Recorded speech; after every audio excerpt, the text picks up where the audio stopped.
18 years after Alabama teenager Natalee Holloway vanished on a school trip in Aruba, the prime suspect in her disappearance is being extradited to the United States. Joran Sloot, who was one of the last people to see Holloway alive and twice detained in connection with her disappearance, will finally face federal charges in the U.S. for extortion and wire fraud. He knows exactly what happened. He knows what, where, when, who, why, and how.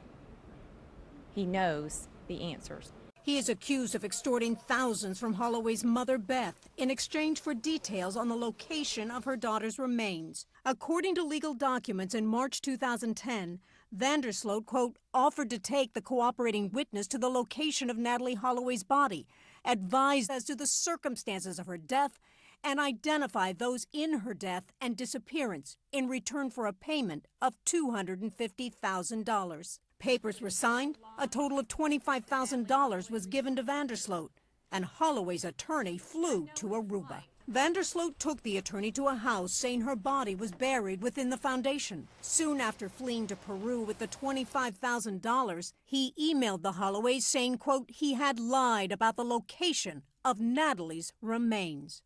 Extortion charges were filed a short time later. In May 2005, the 18-year-old Holloway was last seen leaving a nightclub in Aruba with Sloot and two other men.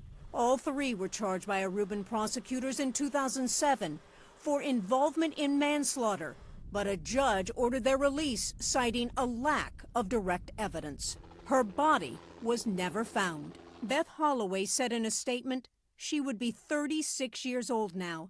It has been a very long and painful journey, but the persistence of many is going to pay off.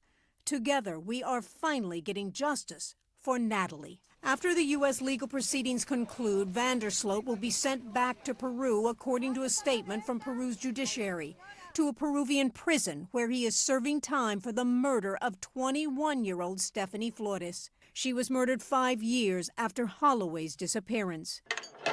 CNN was allowed exclusive access to Sloot's cell shortly after his arrest, and in 2012, he was sentenced to 28 years in prison for that murder.